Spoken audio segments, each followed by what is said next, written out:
online, so I think we can start. I mean, if other people wants to join, they can they can do it. Okay, let's start. Hello everyone, and welcome back to our course Activism and Lawyering for Migrants' Rights. I hope you had a good and restful holiday, Christmas break. Today we resume the course from where we left with a lesson dedicated to grassroots project, activist projects in support of people on the move on the Aegean Islands. Our speaker today is an activist and a friend, Carmen Dupont, who is an activist and organizer with over a decade of experience campaigning on the rights of people on the move. She coordinated the regional campaigns at Amnesty International before spending several years in Lesbos. And so she will share her experience on the island, where she supported grassroots efforts led by local and refugee activists.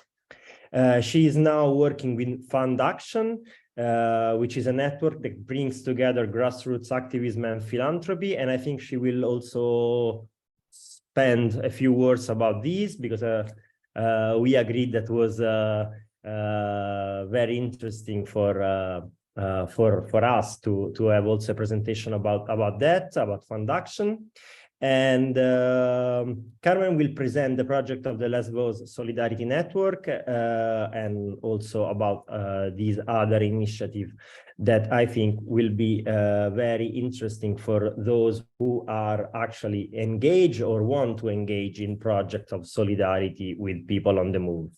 Carmen, I thank you a lot for being with us, for having accepted our invitation, and I leave you the floor. The floor is yours.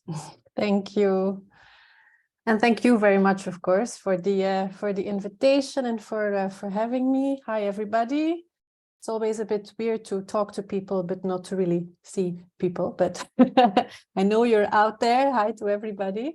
And it's really, it's nice to be with like-minded spirits. I also, I don't, really fully know which subjects exactly you already treated in the course and the speakers you have seen before. I know that some of them I know who are active in Lesbos.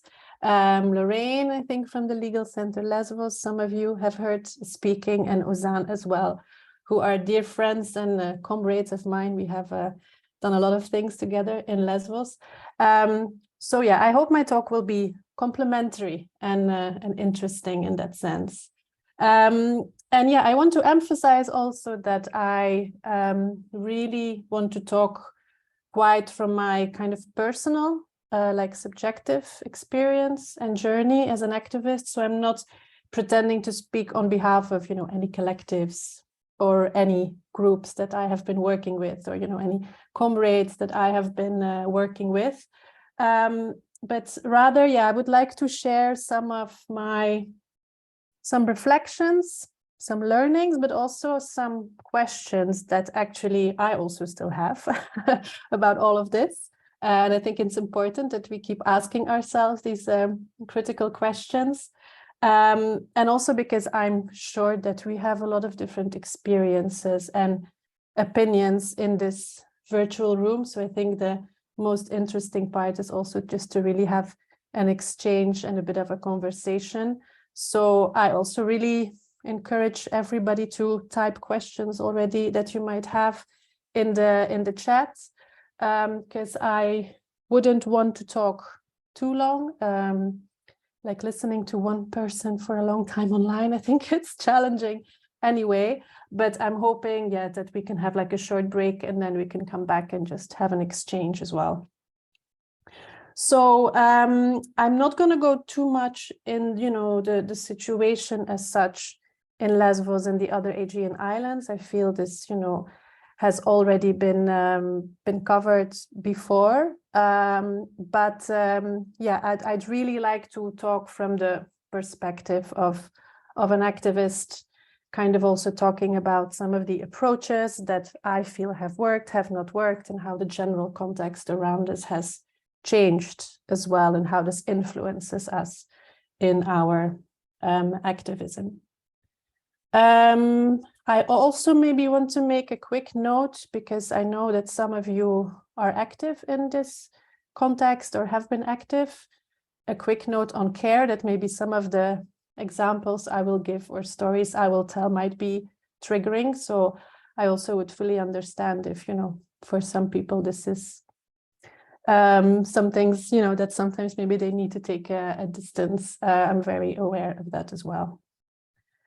So maybe very short as a background, a bit about my background and my journey. So I started working on the rights of people on the move in 2009. So that's 13 years ago by now.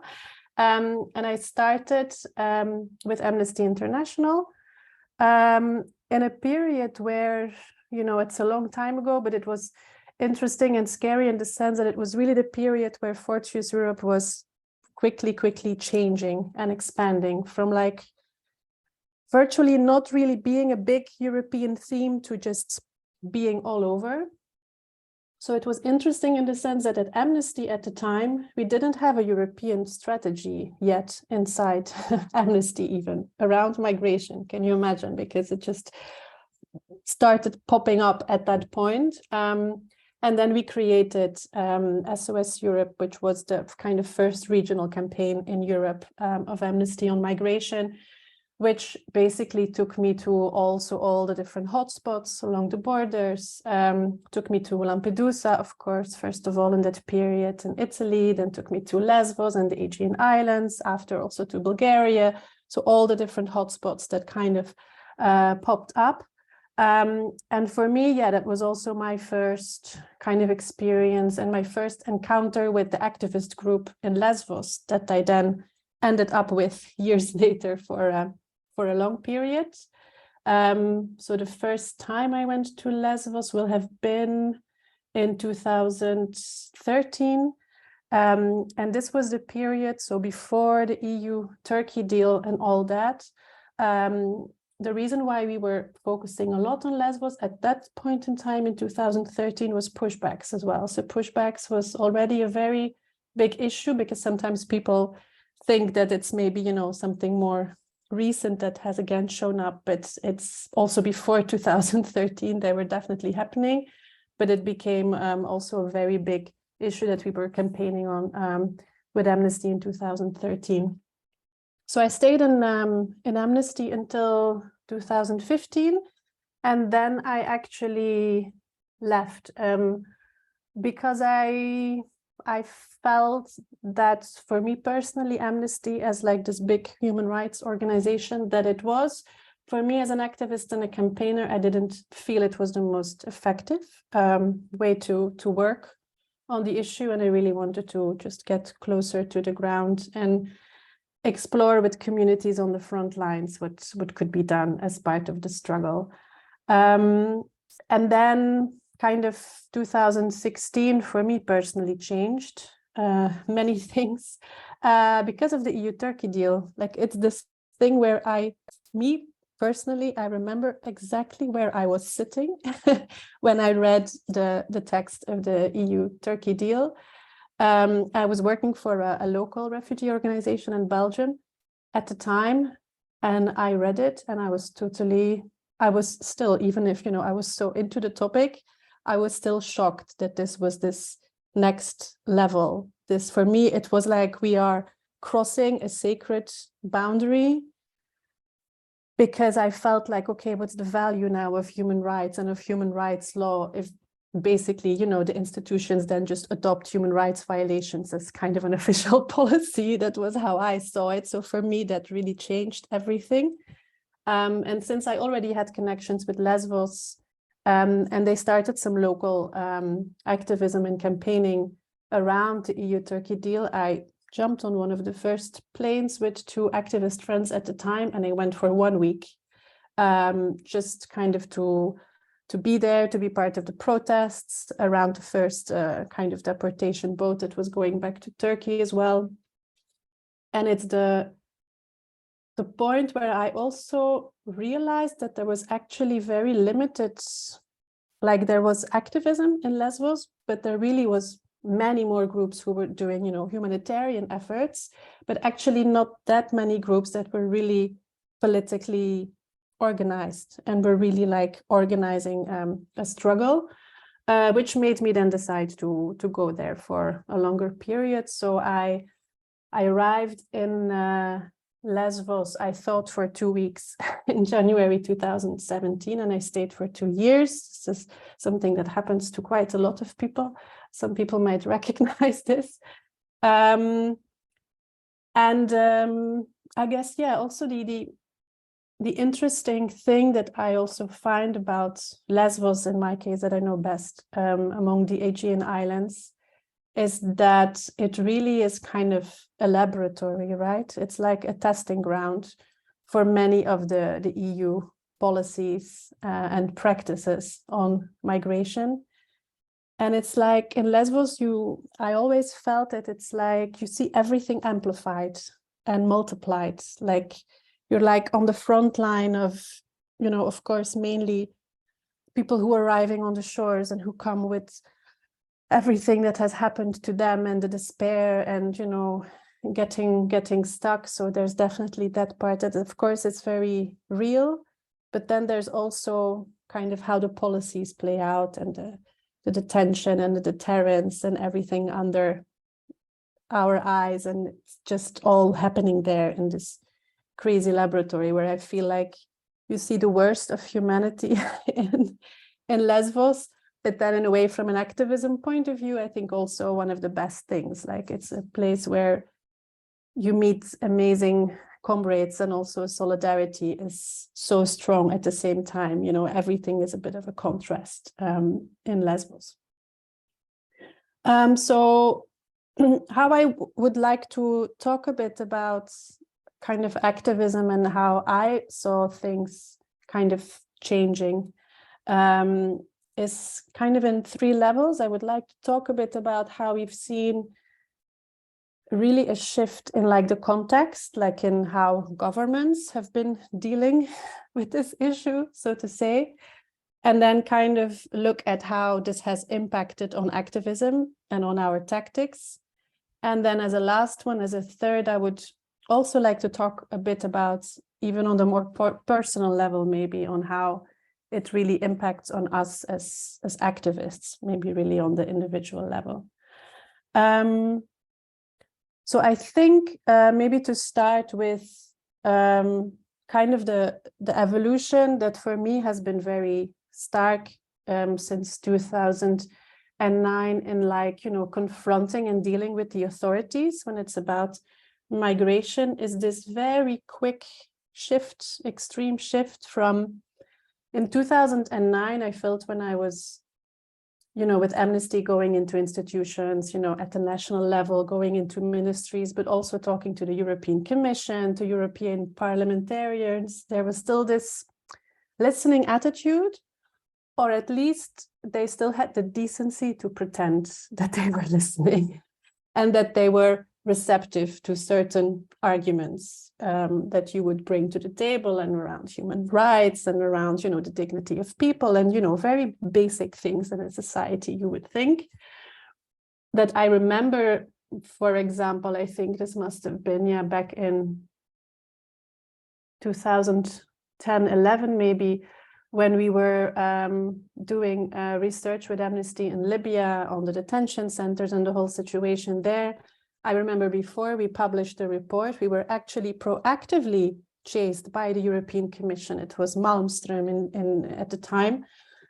And they really, you know, they were waiting for the report because they wanted to do something with it. They wanted to put pressure and, you know, they wanted to do something positive with our findings, which is now like really difficult to believe. But then for me, I could kind of see it slowly like degrading and going down into an an attitude of, I think, a mixture of like looking away, like not being receptive anymore to arguments, or even sitting together with human rights groups and migrants' rights groups, and also like really like trying to evade accountability. And the starkest example that some of you might remember of this was the which for me was is a story that will always stick with me, was the Left to Die boat in 2011.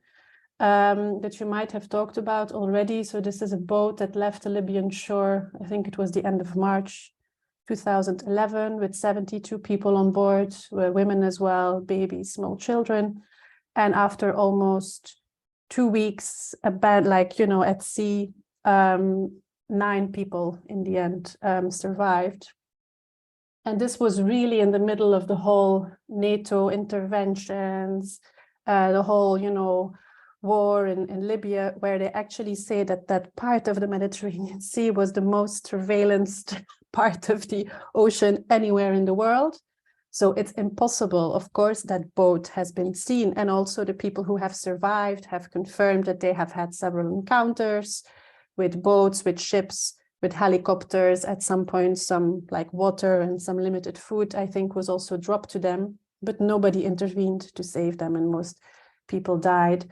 One of the survivors, he was very, very like activist and in the struggle as well, and he was part of a lot of efforts that we did with several groups to try to dig into this and see who in the end was responsible for this, who has ignored them. Like, he went into meetings with us in European Parliament and was part of all different inquiries.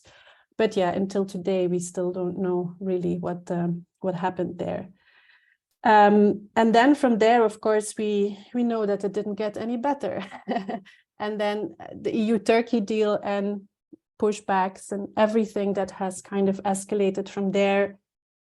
I feel like, yeah, we shifted from this attitude of, okay, trying to evade accountability and looking away and, not actively intervening, to actually actively intervening, but in a very harmful way. So actively designing a system now between the different agencies, EASO, Frontex, all the different agencies, to actively design the system where they have created these loopholes so that it's kind of impossible to hold anybody accountable. You go to the government and they will say, no, it was actually Frontex, and Frontex will refer you to the government.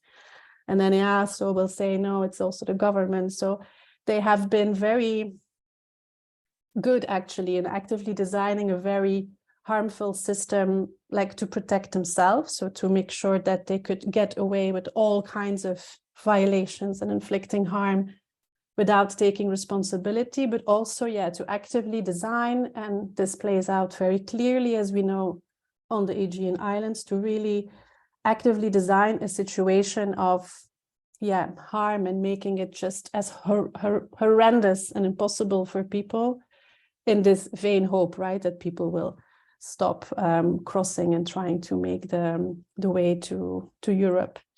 And this, of course, has played out very clearly in Lesbos as well, where, when I was there from 2017 and throughout 2018, this kind of, this whole system that was designed around the EU-Turkey deal as well, to make these islands and these places, these holding places, to hold people there without any prospects for them to really lose hope and crush their spirits. And this is something that I think, and I think people who have spent time on the islands will agree with me,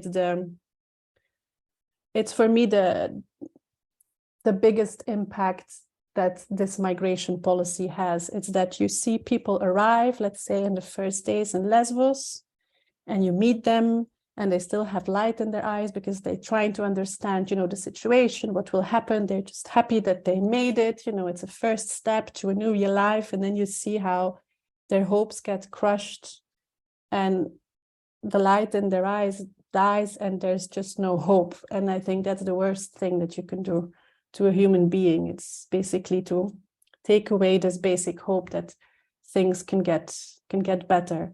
And that's very painful to see people really getting literally crushed by this harmful system that the EU has created.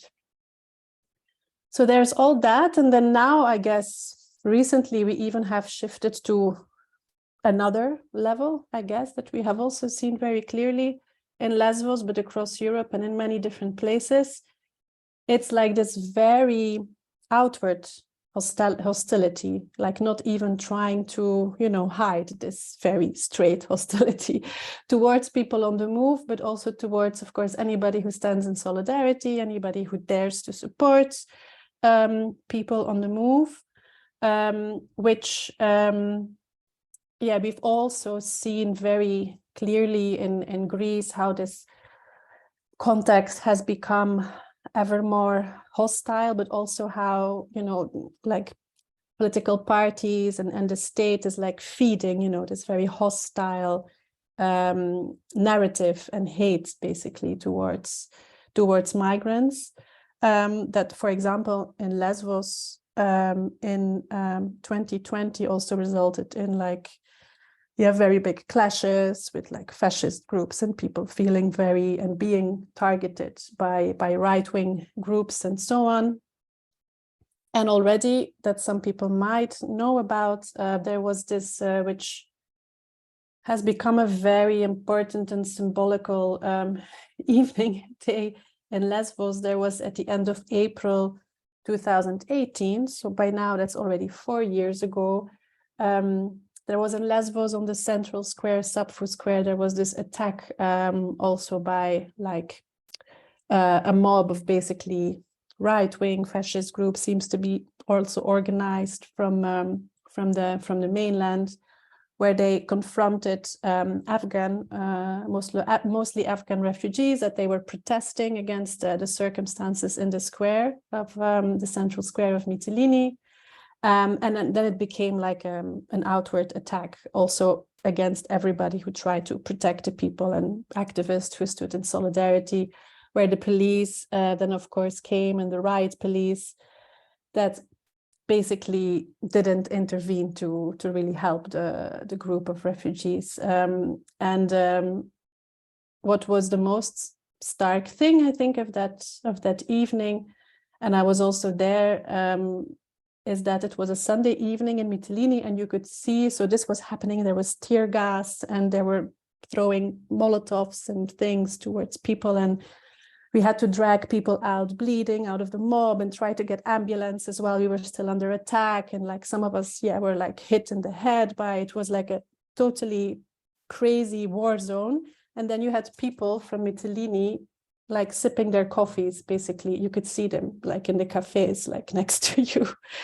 And then you really think, how is this possible? Like, how did we make it to this point? Because it's not only, this hostility and this aggression and all of this hate that poured out of these people who were attacking us. But what scares me also a lot is then, kind of this passive attitude of like, let's say the bystanders and people, who are living in this community and who also don't intervene. So this hostility, this fear, this hate that, as we know, all across Europe, fed by different political parties and so on, is also really creating this climate where it seems to be kind of normal now, right? That some of us have to stand on trial for supporting migrants and refugees. That's you might have seen today also in Mytilene and Lesbos, a hearing took place in the trial against Sean Binder and Sara Martini and 22, I believe, others, all people who basically, as we know, are facing these crazy baseless charges just because they stand in solidarity with refugees. So it's also becoming, as we know, more personal and individual as well, the attacks. But then I guess the question is, what does all of this mean, like all of these changes in the context? And in how the state is organized and different political parties and groups. What does it mean for us as activists? What does it mean for our activism? And there, I think, over the years, I have seen or experienced and learned a number of things.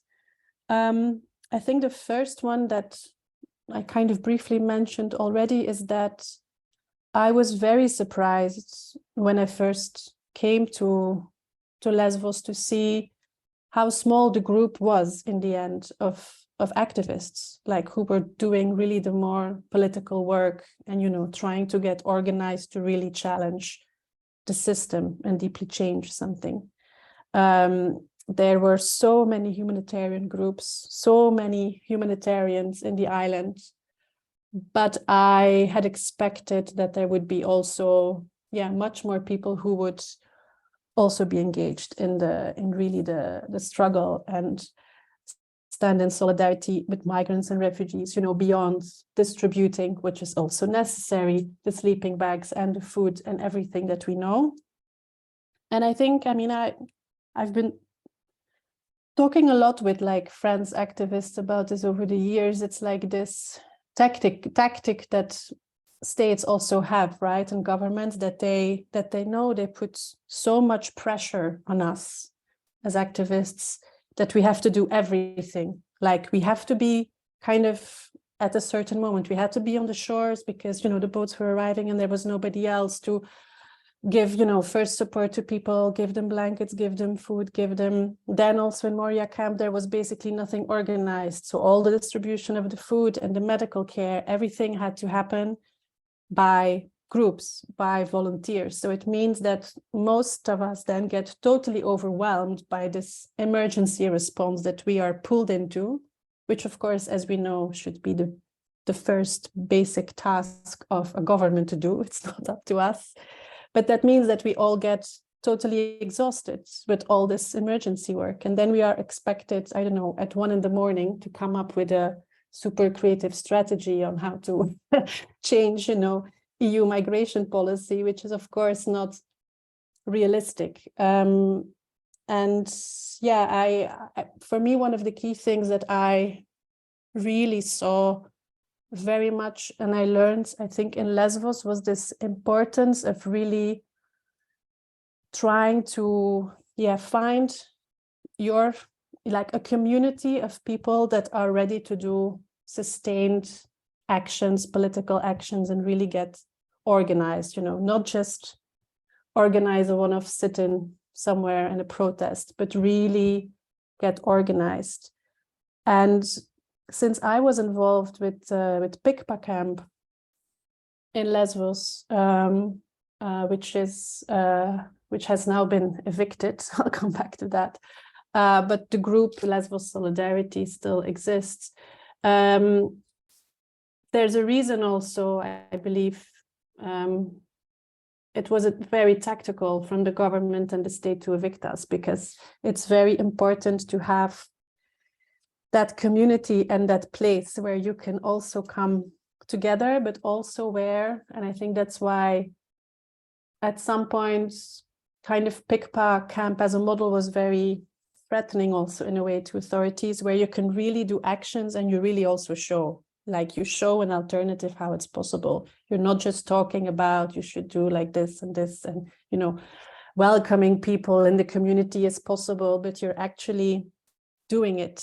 And that action is super political, and also doing that amidst big resistance, you know, in a place that, you know, it was occupied. We never officially got the keys, even if the government was also referring refugees to us. UNHCR was referring. So we were part of the official reception network, but of course they wouldn't admit that officially. But that is really, I think so important to have really that place where you actually also really do actions. You act, you do, and it's not just talking, and that makes a really, really big difference. But the first step really is to, get organized, because that's the thing. We were a very small group of people, and I feel in these places we should be many more of us. Because of course, that's also why I wanted to join a local group. There were a lot of local activists who were doing this work already for years, right? So it's like to, kind of come together with them and just kind of, have that core and then get stronger from there. But that brings me to the who, because who is leading the struggle, who is involved, and that was the key thing why I really wanted to go to Lesbos and like try different ways of activism and doing things. Because of course there are so many activists in Moria camp. I mean, there are so many people who flee their countries because they are activists, right? Because they are political activists, because they are civil rights, human rights activists in their countries. And since there were at some point also when I was there, thousands and thousands of people in Moria camp, of course, many of them are also just really strong activists who arrived there and said, okay, looking at the situation, looking around, saying, I'm going to apply my activism on this mess that I'm in right now. So that's one of the first things that we did with some people, was to go into Moria camp and to really try to understand, the different community leaders and activists, the different groups and nationalities, and how we could really like support their struggle and see what we could do together. For us kind of to be the connectors between, maybe the media, because they needed Greek media contacts and European media contacts, or to make sure that when we knew that a European Parliament delegation was coming to the camp, that we could make sure that they would find a way to talk to them, all of these things. And this, of course, I mean, takes time. Takes a lot of time, as we know. It takes time also to get to know each other, and this is with everything, right? When you organize in a community, you need to get to know each other and to kind of trust each other, and that took time, but it was really important. I mean, it also kind of, this whole process led to it that from January, when we started to kind of build these alliances and talk to people, that when mid-March, when we did like the first big protest to say, okay, it's 1 year now, EU-Turkey deal, 18th of March, we had a huge demonstration in the city of Mytilene, where, all the different communities from Moria came. Like on the first rows, there were the women like with like their babies in the carriages, and like it was really great to see all this diversity, and also many people which we didn't see afterwards. This is important,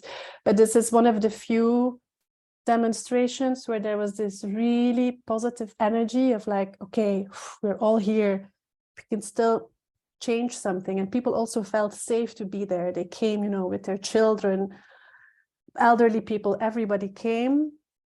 And this then totally changed in the months after that, because it was so powerful as well, and because some of the community leaders and the activists also really like manifested themselves. Of course, the authorities decided to crush the resistance somehow, and that went also very quickly. So some of our friends, comrades in the camp, they got targeted by the police and threatened, and they didn't feel safe anymore to really like be openly, activist and part of the struggle.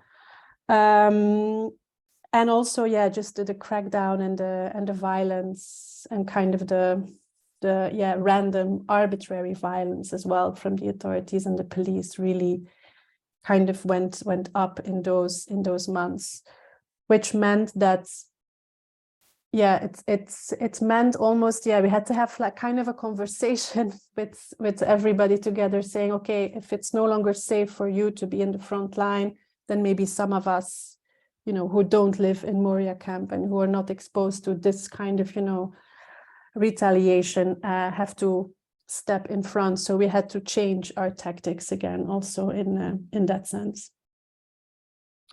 So I think, yeah, this community organizing and all of this, like discussing all of these tactics and things together was really, really crucial, and it was very powerful at some point. And yeah, we did have this moment of hope. And I guess the indicator of success, sadly, was that it really was crushed very, very, very hard by the authorities. The other thing that we explored a lot with like in the activism we did after that was trying to create the usual thing, right? Like alliances, unusual alliances, and open up like the alliances. So we started to reach out to other islands and other local activists and groups in other islands. And then we launched for the winter as well, when the winter was arriving again, and people were all sleeping outside in Moria camp and in horrible conditions.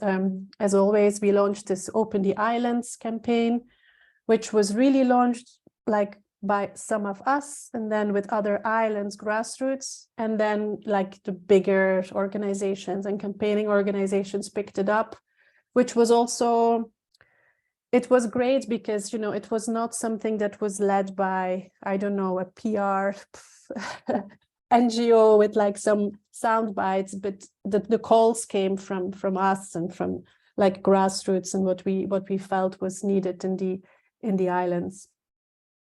And I think other thing that we also kind of learned was to, yeah, really try to find a way, but it's very, very difficult in practice to kind of stop this firefighting, right? Like we are always really put in the defense by the authorities because they keep attacking and you don't have time to recover from one blow and they give you another blow. So of course you can't really pull your head together and try to come up with tactics yourself, because of course attack is the best defense, as they say. And this is something that I think we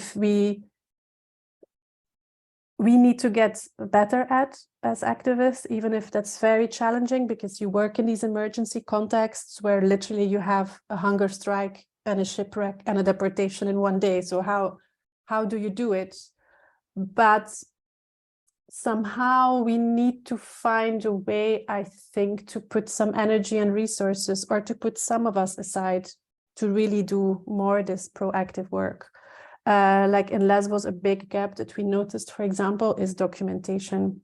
We were really bad at documenting in a proper way everything that was happening. And this will sound familiar, I think, to many people on here, but there's so much information going around in groups, you know, and all different apps and groups, so much precious information of things that some of it, of course, is going to our, you know, to the lawyers, and some of the things are being picked up, but a lot of precious information is getting lost, and this is really too bad, because that's why it's great, you know, we have groups like the Border Violence Monitoring Network, and we have more and more groups who are really prioritizing this and doing this.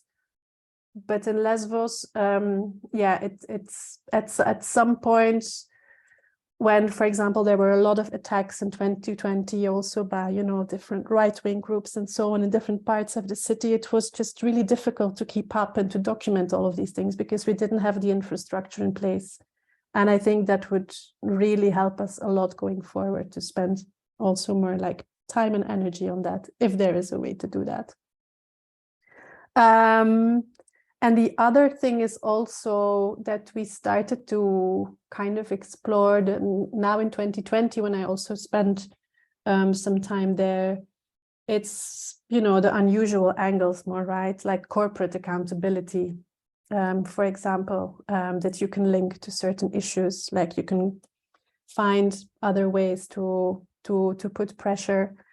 Yeah, kind of thinking more about where would it really hurt the authorities, I guess, if this would come to light, what are their weak spots as well.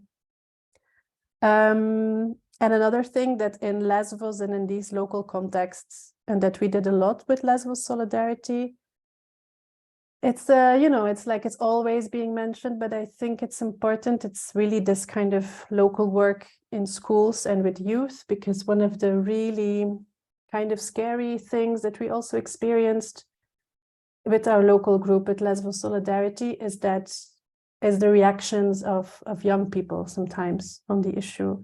Because, for example, we have like this creative project where we go into schools with parts of tents and life jackets and, things like that. And then we go there and we make an art installation, or we make like a mosaic for the wall, or we do something together. And more, the colleagues who were like going into schools were getting reactions of kids basically saying, no, I can't touch it. I'm going to get a disease. This is like disgusting, because it's like refugees have touched it. So things that you see, they are already totally brainwashed by their environment. And yeah, what can we do to kind of get in there and give them a different perspective, because kind of some of the things that have been happening in schools is really worrying, and what young people and kids are saying and are thinking is really worrying as well.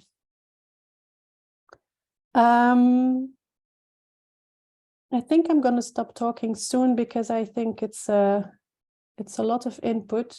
Maybe very briefly, and this is something that I am recently more into, but has to do with, we can talk about tactics and things and how we approach it and so on. But it's maybe to briefly talk about us personally as activists as well, and this is not something that, of course, only happens with activism in the Aegean Islands, or it happens in every collective.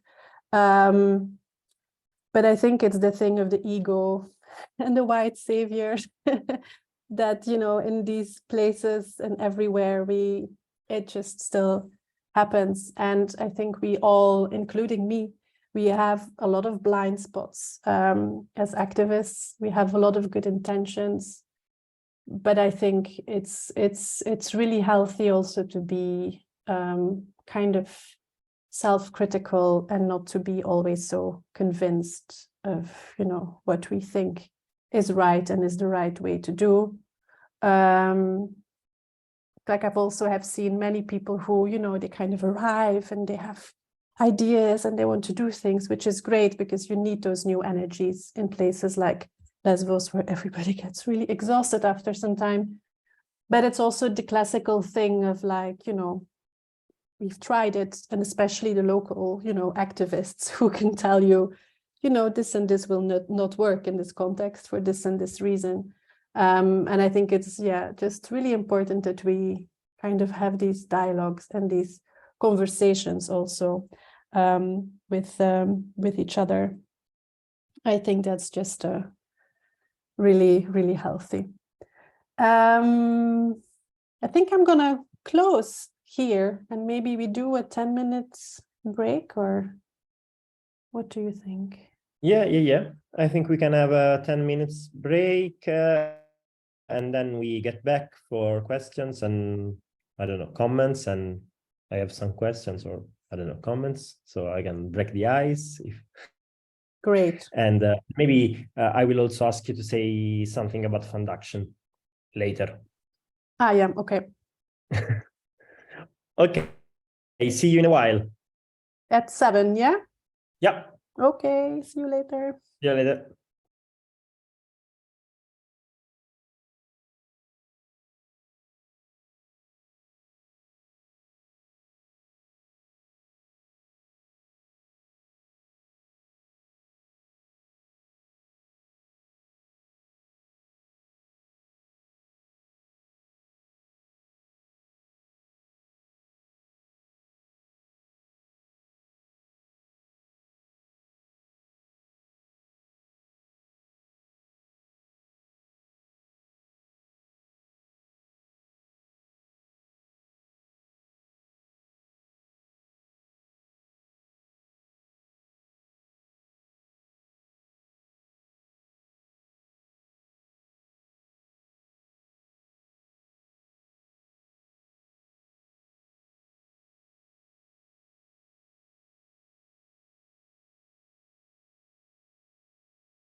Okay, let's start again. I don't know, Carmen, if you want to say something on fund action before we open up the discussion. Yeah, maybe briefly, even if I think for people who will be there next week, I think next week also I will be giving some explanation about fund action. I think there's a session about fundraising and so on with Katerina. Yeah, with Katerina. So I'll be part of that, but just okay.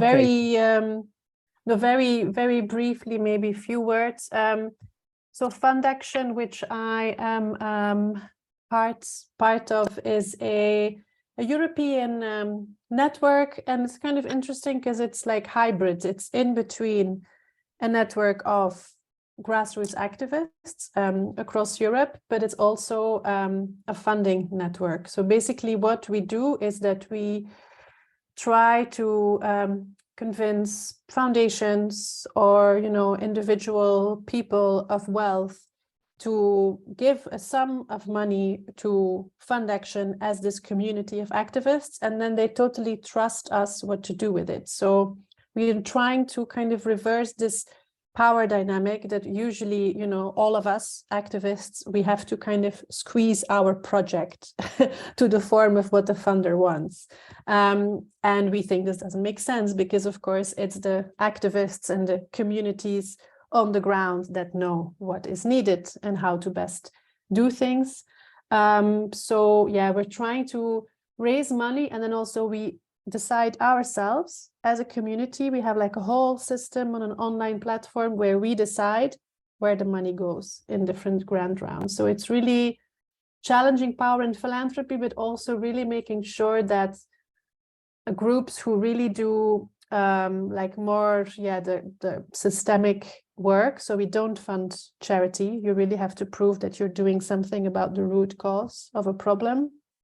That those groups who usually find it difficult to find money because what they do is not super visible and sexy, let's say, for funders, that they can have easy access to funding. So the form is super easy. We try, the reporting is as light as possible.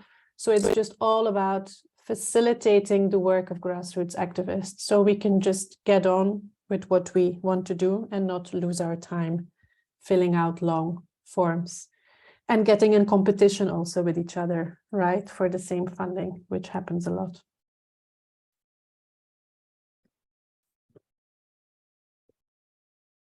Okay, I don't know if there are questions or comments from you guys, from the audience, let's say, or if someone wants to step in and say something, and let's say, and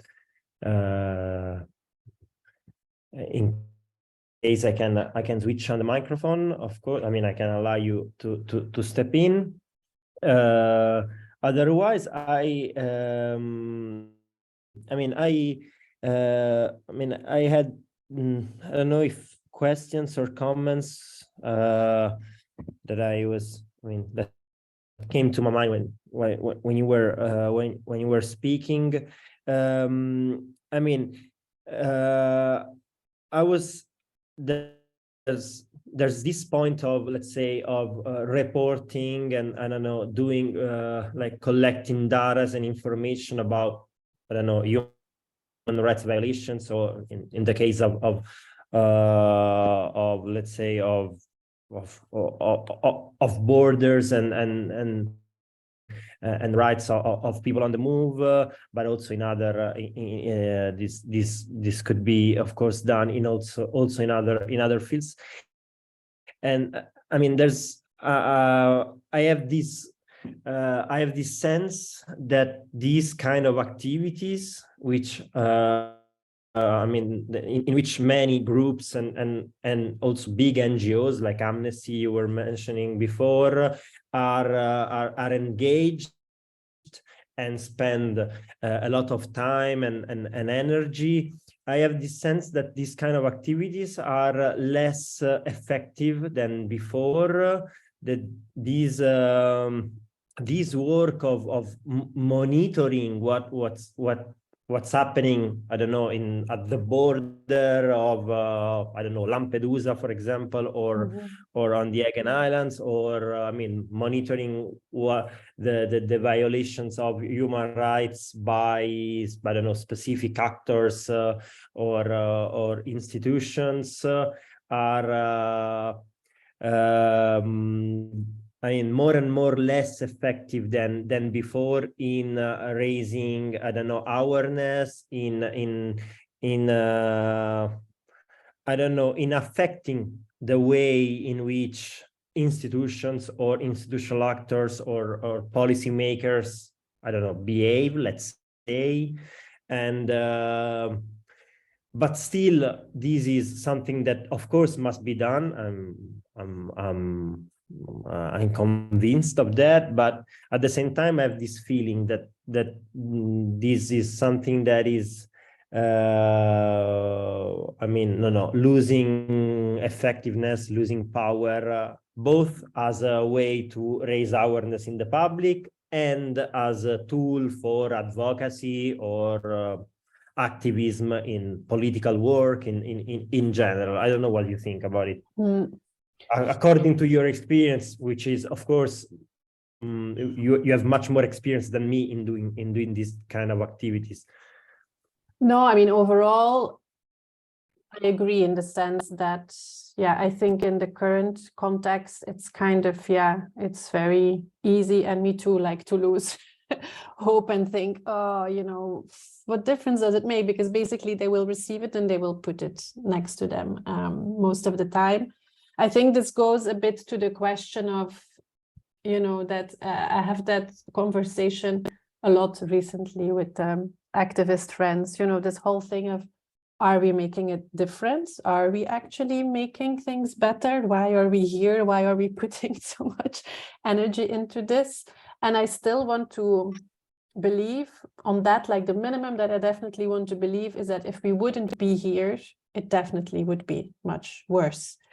Doesn't mean that this is, you know, enough. We would like to go further and actually improve things, but I'm also sure that if we wouldn't be there in all these places where, you know, at least the authorities know that we have an eye, I think it would be a lot worse. But, you know, is it through documentation and monitoring and through confronting them with this information that we're going to win the struggle and improve things really deeply? I don't think so. I think it makes a difference in individual cases, of course, because it's, you know, it can lead to evidence to take into court, and that, of course, is always useful, or it can be used more for strategic litigation. But then there is also, I mean, when we started to talk about it more, about this gap in Lesbos was in 2020, when there was this, the rise of violence, when there was all this tension also in the island with locals, with like different groups, with mobs that were going around the city and just beating up and threatening refugees or, you know, people in solidarity. Where there we felt, and I came just after the peak of the violence, so I wasn't actually there. I arrived just after, when we were trying to collect all of this evidence of, you know, somebody heard that this happened there and so on, and then we said, yeah, then it really felt like a gap, because we felt very much abandoned in Lesbos at the time. It was also already the start of the pandemic, so it was 2020.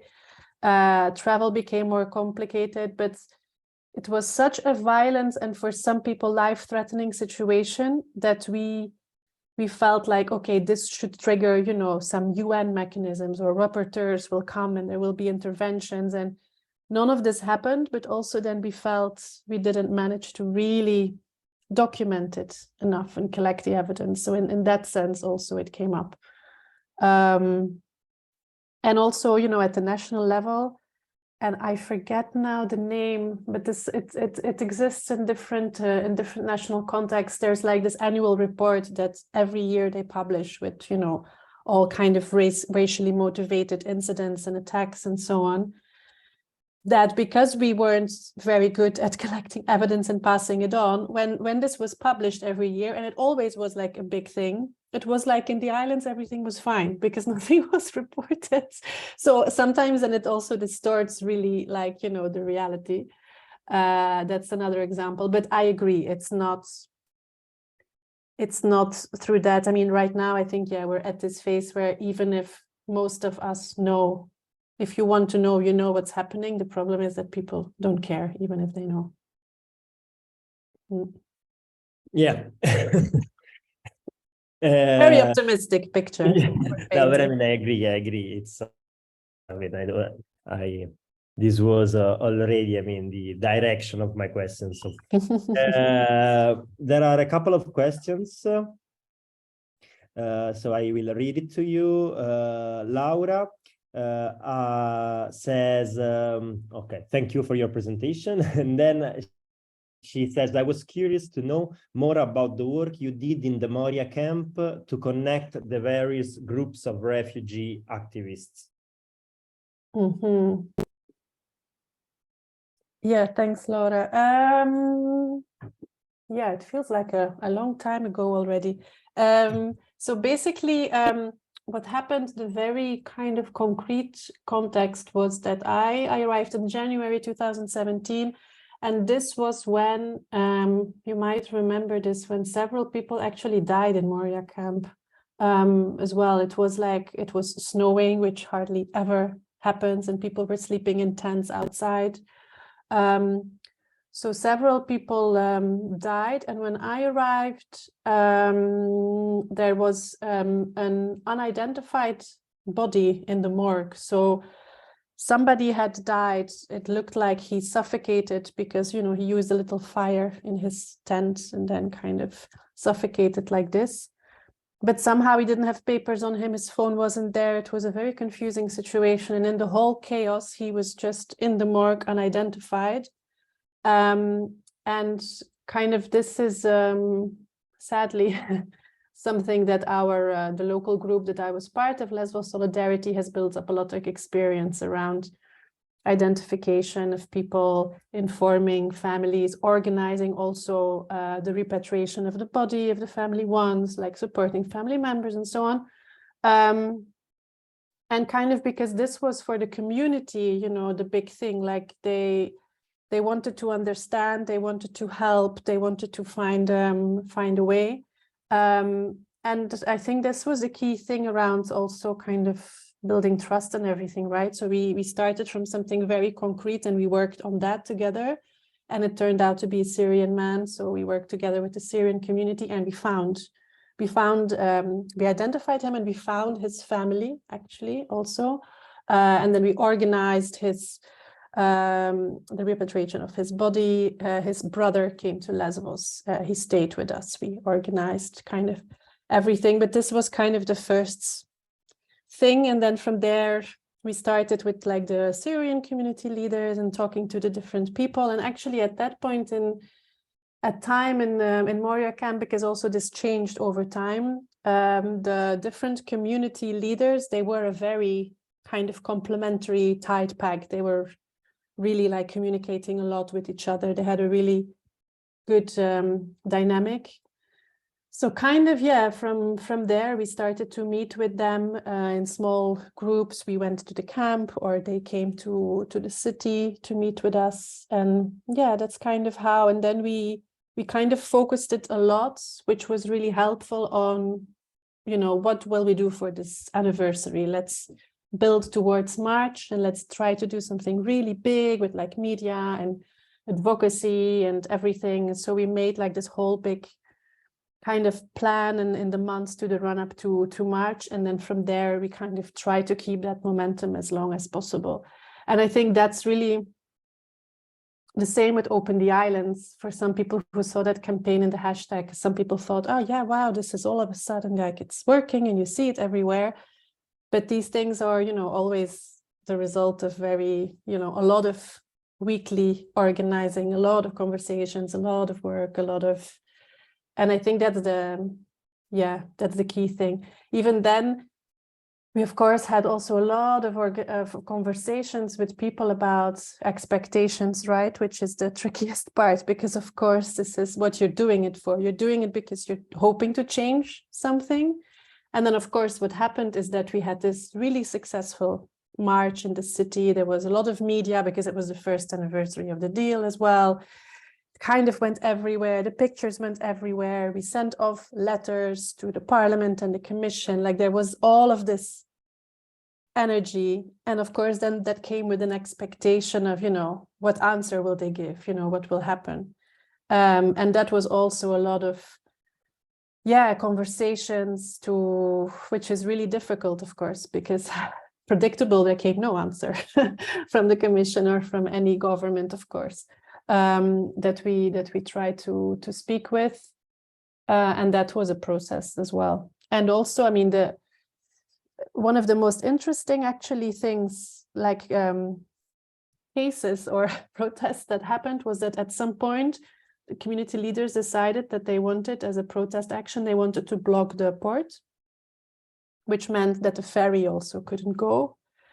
And that was really interesting conversations, because then, we came together with them and the local activists and the local groups, where the locals said, sure, if this is what you decide, but it means you will have a lot of backlash from locals that, they just want to get on the ferry and go to Athens, and maybe they are with you, but now because of this action, maybe you antagonize them. So it was really, really interesting to try to, find all of these different opinions and ways, and to have also very interesting but also difficult conversations. Okay, there is also another question from Lauren. Two questions actually. A new one just came out. The first one, I mean, I think it's better if you read it because it's a bit longer. So yes, maybe I see it. easier to get it if you read it. Yes, very good question, Lauren. Cost of living. So there's a practical question about like the cost of living and so on. But the first question is like the $1 million question, I think. How to balance working on the spots, putting out fires without losing sight of larger strategical challenges and broader interventions. I think that's that is the question with the capital letters. I mean, for me,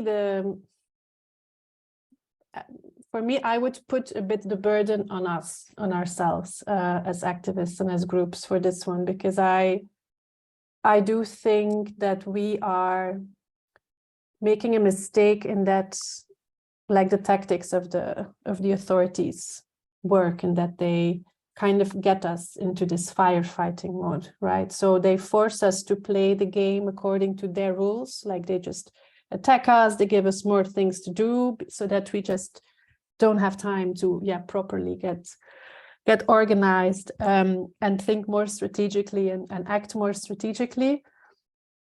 And I think in a way that's also on us. I think we have to divide these things, roles also more, and we have to have some people, and it's best to have more than some, and groups who really just, kind of focus on that, and who will not always jump in with every emergency, but they will do this more, strategic work and think at and look at, okay, what are the gaps? What do we need? What can be a more creative approach? And some of us were trying to do that in Lesbos, for example, but we were really few people. I would say you could count us on one hand, and that's really not enough for such a place, especially if you see, and this is always, and I mentioned it before, what really kind of startles me, if you see how many volunteers and how many people go to the islands. We need, I think we just, we really need more more people who can resist, because it's also like it's an adrenaline thing as well, of course. Like people, I think, who are attracted to a place like Lesbos, you kind of also go there because there is something about this emergency and this rush and this firefighting, you know, that attracts you. But I think, yeah, we have to try to see through that, and some of us really just have to do the more strategic stuff. Yeah, I think that's really key, because if not, we're just so reactive in everything that we do, and in that, yeah, we might in that way prevent things from getting worse, but we're not going to create deep change. I don't see it. The practical question, it's difficult. I know that like to live, for example, in Lesbos, it varies. It also changes very quickly. Like the last time I was there was in 2020, and I'm sure that by now even the prices of rent are totally different. I think the best you can do if you really think about going to Lesbos or to another island, of course, because that's also one of the things. Like Lesbos is very much kind of known in the spotlight, but there are a lot of needs on less visible islands as well. I also really want to mention that for the comrades out there on the other islands who also need support. Yeah, the best thing is to just get in touch with a group that you think, you know, you would like to get engaged with, and then kind of get some information from them. Also, some groups, they, you know, would have like volunteer flats and volunteer accommodation, or, you know, they could offer you support with that. Some groups can pay you some compensation, some don't. Yeah, it really depends on the case, I would say.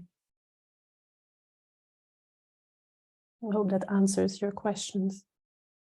Yes, I would also suggest to go through the website pages of different projects, because and look for the applications, and there are many opportunities also to get solidarity accommodation or some form of compensation to make it easier to go to go there from the economic point of view. Yeah.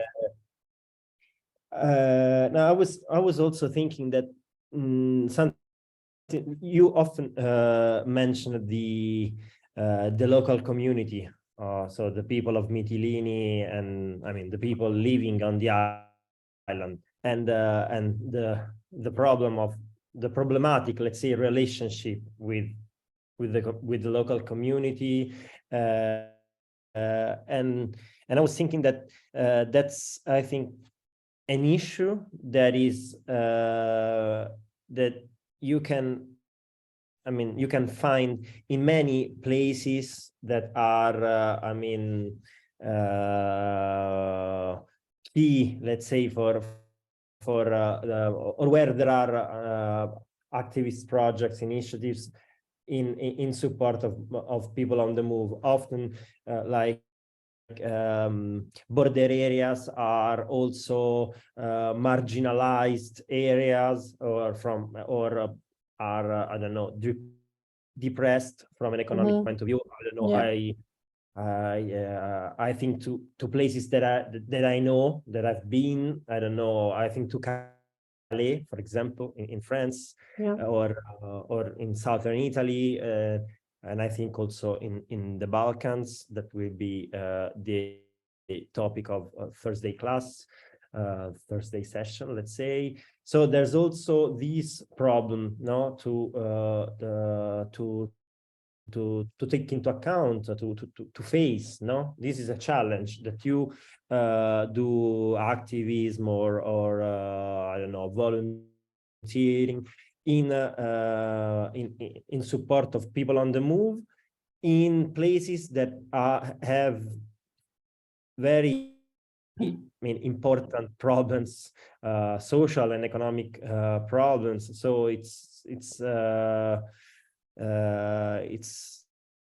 I don't know, also in Lampedusa, I mean, even if it's a very touristic destination, but I mean, there are also relevant social problems there that the local community face every day, and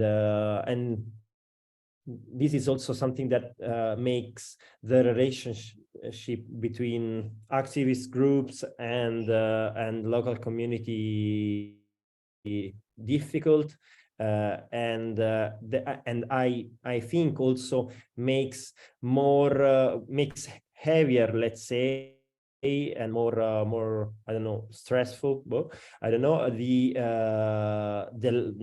time you spend there, the life, your life there as an activist, because you always have to I don't know, deal with this issue and with the problem that you are supporting people on the move, while at the same time the people from the local community face the other forms of discrimination, marginalization, of different kind. No, totally. And of course, it's also that tension is there, and it's also being exploited, of course, by politicians and the authorities, and cultivated. It's this classic thing that we see everywhere, right? It's also this strategy of polarization and making sure that these groups become enemies. So you feed the local population also with the narrative that it's all the fault of the people on the move who arrived, and because of this, which in reality it's not true, but as we know, it's something that like people like to believe, and it's always it's a double-edged sword, because at the same time also a lot of the people in especially Mytilene are aware that the economy of Mytilene has depended largely on kind of the humanitarians and the activists who rent the cars, who rent the apartments, who do the shopping, who do the eating and the drinking. So yeah, there's these pros and cons. And then there's also, which I think that's also very true, especially in 2015, you know, when this kind of big emergency kind of started in Lesbos, it's true that also a lot of international staff and other, you know, people were brought in from the outside, jobs that could have been given to locals. And then, you know, seeing these organizations with their big SUVs and their big cars and all of these things, there's a lot of layers, as I think in every border situation. But yeah, there's also, again, there's also a lot of solidarity, like the group that I decided to join. I joined them because when they started the solidarity group also, they always said, we are here for the locals, for the Greeks. So we did distribution and support for local families, as well as for people on the move. There was just simply no distinction. And I think that's really crucial, to really always do both. Like solidarity is solidarity, it's logical, but yeah, I think that's a very important one. Yeah, I don't know if there are other questions. If none, I think we can close it here. Say, and we can free Carmen. That and so thank you very much, Carmen, for this session.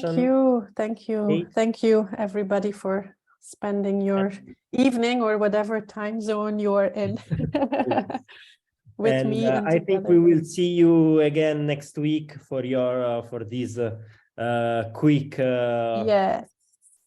intervention in Caterina's class. Do a short intervention talk about fund action. Great. So some of you will see me again there. Okay, thank you all, and see you on Thursday. Thursday. Bye everyone. Ciao.